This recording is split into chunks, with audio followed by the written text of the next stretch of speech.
The World Economic Outlook has also projected that there is a modest increase of world output to 3.3% in 2020. India's growth rate is estimated to be 5% in the financial year 2019-20, which correlates with global rate of output. The size of Indian economy is 2.9 trillion US dollar in 2019-20. As per the World Economic Outlook published in 2019, India has become the fifth largest economy in the world, leaving behind United Kingdom and France. This is a story of growth and development which is widely discussed and debated among the policy scenario. And the real debate is now whether India would be able to achieve 5 trillion economy by 2025. The development story of India does not end with GDP growth alone. Issue of development is not widely discussed among the policy circle with the same intensity. However, the matter of development is serious given the status of development. If we want to understand the real sense of development, we need to go beyond the conventional indicators of development. Right now, in 2019, the Human Development Ranking, India ranks 129th position out of 189 countries. Report categorized that India under medium human development with 69.4 years life expectancy and 12.3 years of average schooling.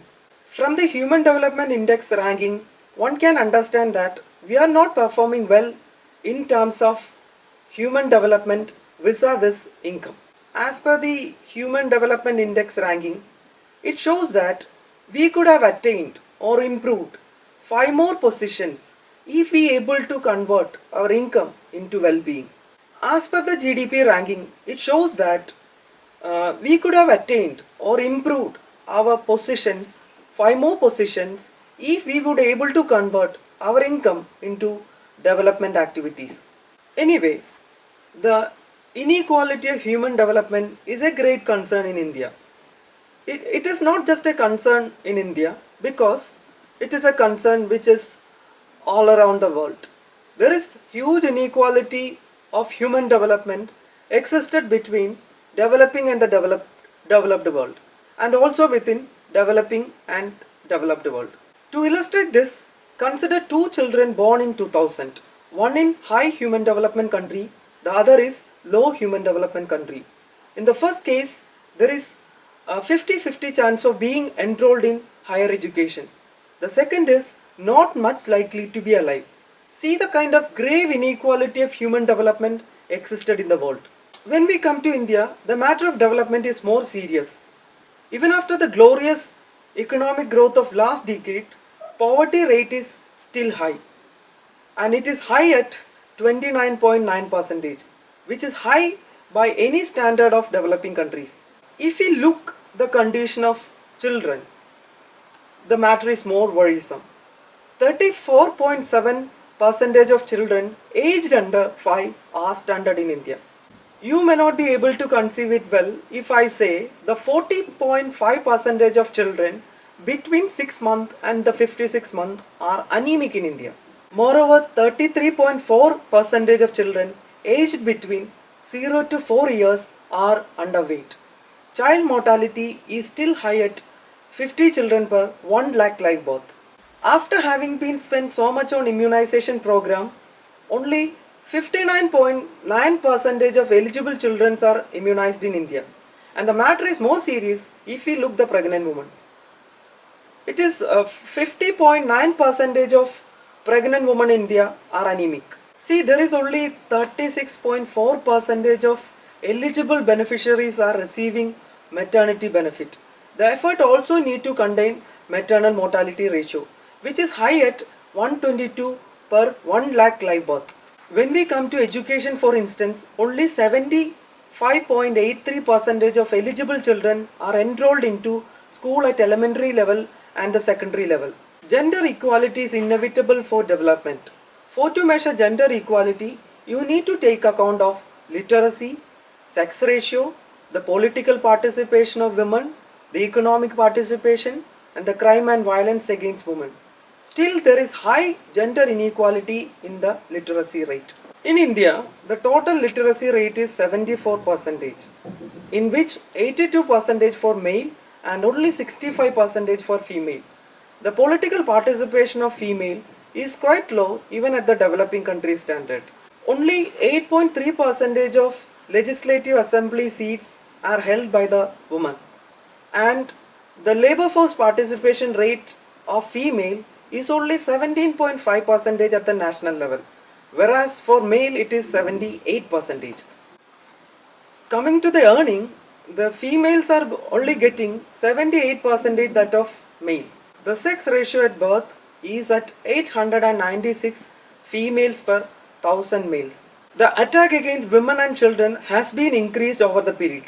The matter of crime and violence is to be taken care of because of its nature and intensity. You can see that 59.9% of crime against children and women are the sexual crimes, and that also against the girl children. Moreover, for every 1 lakh population, 58 women are the victims of crime. Oxfam International, a famous UK-based charity organization, ranks India in the 147th position out of 157th country. It is an index of commitment to reduce inequality, which categorized India as a nation a very worrying situation.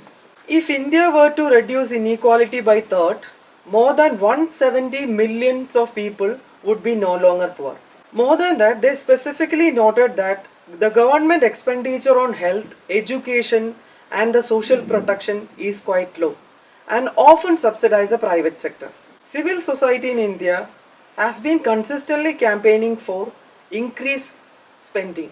We always celebrate that India is the largest democracy in the world.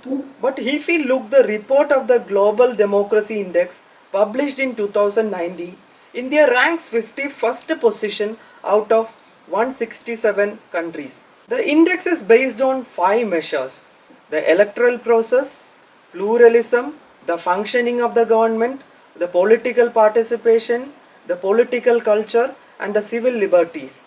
In the index, India's position is 51st position. India's 51st position is coming under the category of flow democracy. The current situation shows that the India's decline will further continue in 2020 index. The Global Hunger Index is another index to describe the situation of India well. The Global Hunger Index is a tool designed to comprehensively measure and track hunger at global, regional and the national level. In the Global Hunger Index 2019, India stands at 102 position out of 117 countries with a score of 30.3%, and which is a serious level of hunger. The Global Peace Index, which ranks the peace situation in 163 countries. India's position is 141 out of 163. In 2019, worryingly, there is a decline of 4 positions, and this is partly due to the rise of internal conflict. Our position in the Global Peace Index is quite low even at the developing country standard. Our position is no different, maybe more worse if we take the World Happiness Index. The World Happiness Index 2019 ranks India in 140th position out of 156th country. Our South Indian neighbors are well above.